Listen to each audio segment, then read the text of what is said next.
से लेकर आ चुके हैं आप लोगों के लिए इस वक्त की सभी ताज़ा और बड़ी खबरें।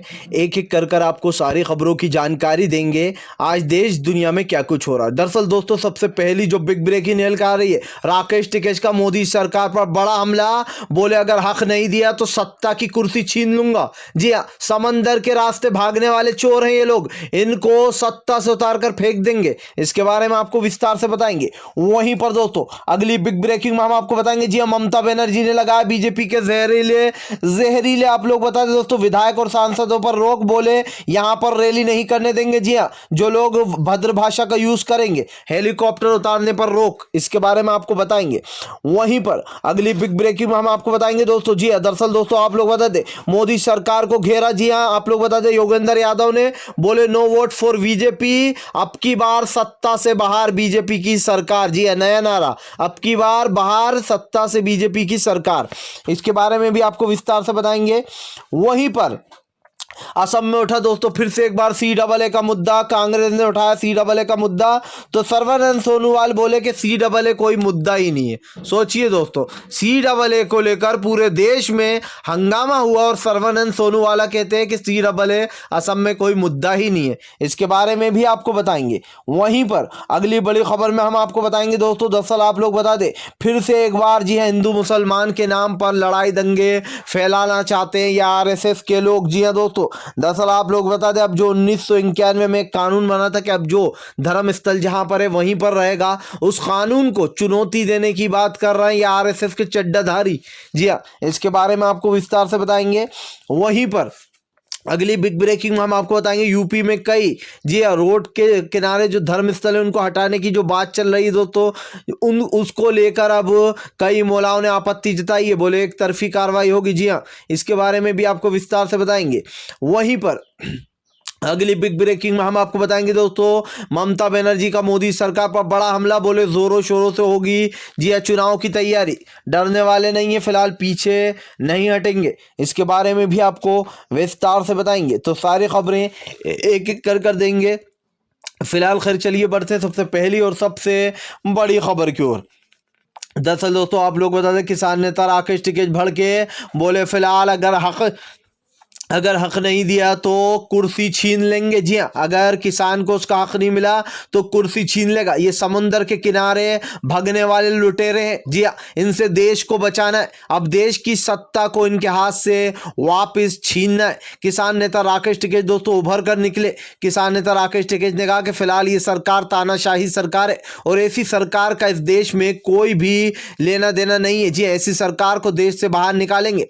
किसान नेता राकेश टिकैत ने कहा कि ये लोग लुटेरे, इनको किसी भी तरीके से यहां पे घुसने भी मत देना। जी हाँ, इन लुटेरों की बस एक ही वो है कि फिलहाल देश को बर्बाद करके समुद्र किनारे भग जाएंगे। जी हाँ, जिसके बाद ये हाथ भी नहीं आएंगे। ऐसे लोगों को सत्ता से बाहर ही रखेंगे हम। किसान नेता राकेश टिकैत से बोले जब किसी का हक नहीं मिलेगा तो उसको कुर्सी से उतार कर नीचे फेंक देंगे। जी हाँ, और ऐसे में दोस्तों अब मोदी सरकार की मुश्किलें बढ़ गई हैं, क्योंकि उन्होंने साफ साफ कह दिया बंगाल के लोगों से, राकेश टिकैत ने, कि फिलहाल ये लोग चोर हैं और चोरों को बंगाल में घुसने मत देना, इन सत्ताधारियों को फिलहाल। खैर चलिए हम बढ़ते हैं और अगली बिग ब्रेकिंग की तरफ। बता दोस्तों अगली जो बड़ी खबर निकल कर आ रही है, भाजपाइयों को बड़ा झटका। ममता दीदी ने लगाया मनोज तिवारी जैसे जहरीले नेताओं पर रोक। जी हाँ, बोले फिलहाल बंगाल में इन जैसे लोगों को जहरीले बोल जो बोलते हैं, इनको रैली नहीं करने देंगे, ना ही इनका हेलीकॉप्टर उतरने देंगे बंगाल में। दरअसल दोस्तों आप लोग बता दें, मनोज तिवारी जैसे कई भाजपा के नेता जो कि जहरीली बोली बोलते हैं दोस्तों, कुछ भी बोल देते हैं, उठाकर अपना मुंह उठाकर कुछ भी बोल देते हैं, चाहे हिंदू मुस्लिम की बात हो या फिर कुछ और देश की बात हो, उस पर जो है सामने वाले पर निशाना साधने से ये लोग बाज नहीं आते। अब ऐसे में ममता बनर्जी ने बड़ा झटका दे दिया। बोले बंगाल में इस जैसे जहरीले लोगों को बिल्कुल भी रैली करने की इजाज़त नहीं देंगे, ना ही इनका हेलीकॉप्टर उतरने देंगे बंगाल में। यानी कि दोस्तों पूरी तरीके से भाजपा का जो सुपड़ा है वो साफ होता हुआ नजर आ रहा है। और ममता दीदी ने एक तरीके से मनोज तिवारी जैसे लोगों को जमकर सबक सिखाया और कहीं ना कहीं इनको बड़ा झटका भी दिया कि फिलहाल अब कुछ नहीं होगा। फिलहाल खैर चलिए हम बढ़ते हैं और अगली बिग ब्रेकिंग की तरफ। बता दोस्तों अगली जो बड़ी खबर निकल कर आ रही है, असम में उठा फिर से एक बार CAA का मुद्दा, तो मिनमिनाने लगे सर्बानंद सोनोवाल। जी हाँ, दरअसल दोस्तों आप लोग बता दें असम में सबसे बड़ा मुद्दा इस वक्त CAA का, और कांग्रेस ने उसी मुद्दे को पकड़ रखा है। जब कांग्रेस ने इनकी दुखती रग पर हाथ रख दिया तो सर्बानंद सोनोवाल बोले कि फिलहाल CAA कोई मुद्दा ही नहीं है असम में। सोचिए दोस्तों, सर्बानंद सोनोवाल जो कि इस वक्त असम के CM है, वो कहते हैं कि भाई यहाँ पर कोई मुद्दा ही नहीं है CAA का। पूरे देश भर में CAA को लेकर दोस्तों विरोध हुआ। असम में सबसे ज्यादा विरोध हुआ था। असम में चेन तक बनाई गई थी, एक ह्यूमन चेन काफी लंबी, और यहाँ पर सबसे ज्यादा लोगों को बाहर निकालने की कोशिश कर रही है सरकार असम की। और सर्बानंद सोनोवाल कहते हैं कि यहाँ पर CAA का कोई मुद्दा ही नहीं। वाह भाई, अपनी कुर्सी बचाने के लिए झूठ की लड़ी लगाकर रख दी सर्बानंद सोनोवाल ने। इस बार दोस्तों एक बात तो तय है कि फिलहाल बदरुद्दीन अजमल जब से राहुल गांधी के पक्ष में कूदे और जब से उन्होंने ये ऐलान किया कि वो ज्यादा सीटें कांग्रेस को दिलाएंगे, उसके बाद तो भाजपा की नींदें उड़ गई हैं। इन्होंने सबको तो एक साइड छोड़ा और इन्होंने सोचा कि बदरुद्दीन अजमल जो है वो एक मुस्लिम है, इसलिए अब उनको टारगेट कर रहे हैं कि फिलहाल बदरुद्दीन अजमल की गोद में जाकर बैठ गई है कांग्रेस। यानी कि दोस्तों अब कहीं ना कहीं भाजपा को डर लग रहा है कि कहीं बदरुद्दीन अजमल जो है वो पूरा गेम जो है इनका चेंज ना कर दे भाजपाइयों का, क्योंकि उन्होंने तो पहले ही ऐलान कर दिया कि फिलहाल वो कांग्रेस को सत्ता में लाएंगे और भाजपा को यहाँ से बाहर का रास्ता दिखाने वाले हैं। यानी कि पूरी तरीके से भाजपाइयों का पत्ता कट, सुपड़ा साफ, भाजपा जाएगी जेल। फिलहाल खैर चलिए बढ़ते हैं और अगली बिग ब्रेकिंग की तरफ। बता दोस्तों अगली जो बड़ी खबर निकल कर आ रही, फिर से एक बार चड्डाधारी लोग फैलाना चाहते हैं हिंदू मुसलमान में हिंसा। जी है दोस्तों, दरअसल दोस्तों आप लोग बता दें, दो जो है यहाँ पर केस दर्ज हुए हैं सुप्रीम कोर्ट में। लोगों ने सोचा था कि अब अयोध्या के बाद सारे मामले ख़त्म, लेकिन एक कृष्ण जन्मभूमि को लेकर है, आप लोग बता दें मथुरा का, और दूसरा काशी मस्जिद का है। एक शाही ईदगाह का है, दूसरा काशी मस्जिद का है। तो इन दोनों में विवाद जो है वो अब सुप्रीम कोर्ट लेकर पहुँच गए दो लोग। उनका कहना है कि जो कानून बनाया गया था इसका दोस्तों पहले जबकि निपटारा हो चुका है, दोनों में जो है यहाँ पर दोनों धर्म के लोगों में ये हुआ था निपटारा के फिलहाल मस्जिद भी रहेगी, इतनी जगह आप ले लीजिए और इतनी हम ले लेते हैं, मंदिर भी रहेगा। ये पहले के लोग अच्छे इंसान थे, पहले के लोग भाईचारा बनाकर चलते थे, लेकिन अब इन चीज़ों को चुनौती देने की कोशिश की जा रही है। बताया जा रहा है कि पूरी जगह में मंदिर बनाया जाए। तो यहाँ पर सुप्रीम कोर्ट के उस कानून को जो यहाँ पर दोस्तों वो दी जा रही है जो 1991 में बनाया गया था, जो कि कांग्रेस ने बनाया था, कि अब जो जहां जो धर्म स्थल है दोस्तों वो वहीं पर रहेगा, जहां मस्जिद है वहां मस्जिद रहेगी, जहां मंदिर है वहां मंदिर रहेगा। इससे दोस्तों एक बात आपको क्या समझ में आती है? ये समझ में आता है कि ये कानून बहुत ही अच्छा बनाया गया। इससे हिंदू मुस्लिम भाई में जो है वो कभी भी लड़ाई झगड़ा नहीं होगा, क्योंकि कोई भी ऐसे तो आ सकता है उठाकर कह सकता है कि भैया यहाँ पर जो है मस्जिद नहीं मंदिर था, कोई भी आकर मुंह उठाकर बोल देगा, कोई भी आएगा कहेगा यहाँ पे मस्जिद बल्कि मंदिर नहीं बल्कि मस्जिद था। तो ये दोनों धर्म के लोगों के लिए ही अच्छा था।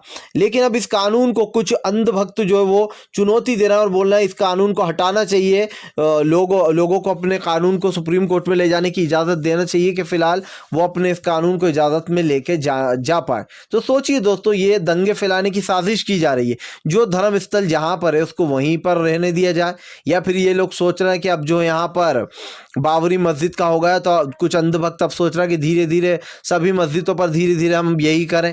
तो अब बहुत बड़ी गलतफहमी में ये लोग, क्योंकि अब ऐसा होगा नहीं और हिंदू मुसलमान में ये लोग दरार डाल पाएंगे नहीं। फिलहाल खैर चलिए हम बढ़ते हैं अगली बिग ब्रेकिंग की तरफ। बता दोस्तों अगली जो बड़ी खबर निकल कर आ रही, फिलहाल आप लोग बता दें मोदी सरकार को बड़ा झटका। जी हाँ, आप लोग बता दें किसानों ने बना लिए पूरे 35 पक्के मकान, भाजपा की उड़ गई रातों की नींद। जी हाँ, दरअसल दोस्तों कृषि कानूनों को लेकर किसानों का दो टूक सरकार को जवाब था कि अगर तीनों कृषि कानून वापस नहीं होंगे और MSP पर एक्ट नहीं बनेगा तब तक किसान यहाँ से घर वापसी नहीं होगी। उसके बाद दोस्तों मोदी सरकार ने अपनी ऊंची नाक करते हुए किसानों से बातचीत का दौर ही खत्म कर दिया, जिसके बाद किसानों ने यह ऐलान कर दिया कि अब बातचीत लंबी चलेगी। यानी कि अब बातचीत नहीं होगी लंबे समय तक, अब तो आंदोलन लंबा चलेगा। किसान नेता राकेश टिकैत ने ये ऐलान कर दिया था कि अब तो यहाँ पर घर बनाए जाएंगे पक्के और रहा जाएगा, जिसके चलते किसानों ने 30 पक्के मकान बना लिए। 3000 पक्के मकान बनना है, अब 3000 पक्के मकान और बनेंगे। दरअसल यहाँ पर सर्दी तो किसी तरीके से किसानों ने सहन कर ली, लेकिन अब गर्मी का मौसम आ रहा है दोस्तों, और उसके बाद बारिश भी आएगी। तो आप सोच सकते हैं कि बारिश आएगी तो कितनी दिक्कत होगी। ऐसे में किसानों ने अपने पक्के घर खड़े करना शुरू कर दिए। भाजपा को ये बड़ा झटका लगा है दोस्तों, जो भाजपा सोच रही थी कि यह आंदोलन जुम्मा 8 दिन चलेगा, लेकिन भाजपा को यह बड़ा झटका लग गया कि आंदोलन तो अब और आगे बढ़ता जा रहा है, क्योंकि पक्के मकान बना लिए गए। अब आंदोलन ऐसे खत्म होने वाला नहीं है। आपको पता है दोस्तों, आने वाले समय में और भी किसानों का जत्था आएगा, और उसके बाद ये बैरिकेडिंग वगैरह राकेश टिकैत ने कहा था कि सब टूट जाएंगी, एक एक कील उखाड़ कर जाएगा यहाँ से किसान। सिंपल सी बात यह है दोस्तों, सरकार इन काले कानून को वापस लेना चाहती नहीं है। किसान यहाँ से उठ के जाएगा नहीं। किसान अब सरकार को सत्ता से बाहर करेगा, क्योंकि यही वो किसान था जिसने इस सत्ता में इस सरकार को लाया था, और अब यही वो किसान है जो सत्ता से बाहर करेगा इन लोगों को, इन भाजपाइयों को जिन्होंने किसानों का जीना हराम कर दिया है दोस्तों। ना सिर्फ इनका बल्कि उन सभी आम जनता का जिनके ऊपर गरीबी की मार टूट रही है, पेट्रोल डीजल के बढ़ते दाम, गैस की टंकियों के बढ़ते दाम, यहाँ तक कि आज का युवा जो है वो बेरोजगार, उसको नौकरी तक नहीं है। तो सोचिए दोस्तों, ऐसी सरकार को हम अपने सर पे लेकर कहाँ तक घूमेंगे। लगातार कुछ अंधभक्तों ने वोट दिए, और मैं तो ये कहूँगा जिसने भी वोट दिए थे मोदी जी को, वो सच में सबसे बड़ा वाला बेवकूफ़ी था। क्योंकि आज जो हमारे देश की हालत हो गई है, लोकतंत्र ख़त्म हो गया है, ये पूरी तरीके से जनता के ऊपर है कि आप मोदी सरकार को जब सत्ता से बाहर करें। जी हाँ, किसान नेता राकेश टिकैत ने ऐलान कर दिया कि फ़िलहाल सत्ता से बाहर करना ही होगा इस बीजेपी को। अब एक पीढ़ी लड़ाई लड़ेंगे हम। जी हाँ, किसी को तो कदम उठाना ही होगा। फिलहाल अगर आप भी शांतिपूर्ण ढंग से पीएम की इन सभी गलत नीतियों का दिल से विरोध करते हो, और आप मानते हो ये सरकार एक तानाशाह सरकार है, इसको तत्काल में अपना इस्तीफ़ा दे देना चाहिए, तो इस वीडियो को ज़्यादा से ज़्यादा शेयर कीजिए, लाइक कीजिए, और अगर आप हमारे चैनल पे पहली बार आएँ तो सब्सक्राइब करने के साथ साथ पास में एक घंटी आएगी यानी कि बेल आइकन, उसको ज़रूर दबाएं, ताकि हमारे हर वीडियो की अपडेट आपको मिल पाए।